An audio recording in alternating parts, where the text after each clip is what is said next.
WPL 2026 mega action కోసం Gujarat Jains ఏ players ని retain చేసుకున్నారు, ఏ ప్లేయర్స్ ని రిలీజ్ చేసిలో వీడియోలో అయితే చూసుకుందాం. సో వీళ్ళైతే ఓన్లీ 2 ప్లేయర్స్ ని మాత్రమే రిటైన్ చేసుకున్నారు. 3 సీజన్స్ లో పెద్ద పర్ఫార్మెన్స్ ఇచ్చింది కూడా ఏం లేదు కాబట్టి ఫ్రెష్ స్టార్ట్ కోసం ఎక్కువ మంది అందరినీ రిలీజ్ చేసేసి ఓన్లీ 2 మెయిన్ ప్లేయర్స్ రిటైన్ చేసుకున్నారని చెప్పొచ్చు. ఇద్దరు కూడా overseas players. So first retention వచ్చేసి యాష్లీ గార్డనర్, ఆల్రౌండర్ 3.5 CR అయితే రిటైన్ చేసుకున్నారు. సో సెకండ్ ప్లేయర్ వచ్చేసి Beth Mooney, wicket keeper batsmen and captain గా కూడా ఉంది వీళ్ళకు. ప్రీవియస్ సీజన్స్ లో తనకు 2.5 CR అయితే రిటైన్ చేసుకున్నారు.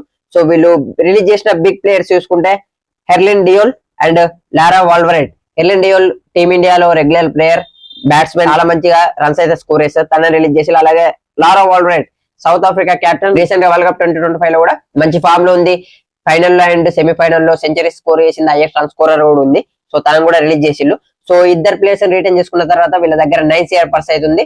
ఓవరాల్ పర్స్ లో సెకండ్ ప్లేస్ లో ఉన్నారు కాబట్టి వీళ్ళకి కావాల్సిన ప్లేయర్స్ అయితే కొనుక్కోవచ్చు వీళ్ళు. గుజరాత్ జైన్స్ రిటైన్ చేసుకున్న ప్లేయర్స్ పై మీ ఒపీనియన్ ఏందో కింద కామెంట్ చేయండి. అలాగే మిగతా టీం వీడియోస్ కూడా ఆల్రెడీ మన పేజ్ లో పోస్ట్ చేస్తుంటాయి, అవి కూడా ఒకసారి చెక్ చేయండి. అలాగే next cricket and IPL videos కోసం మన పేజ్ అయితే ఫాలో అయిపోండి.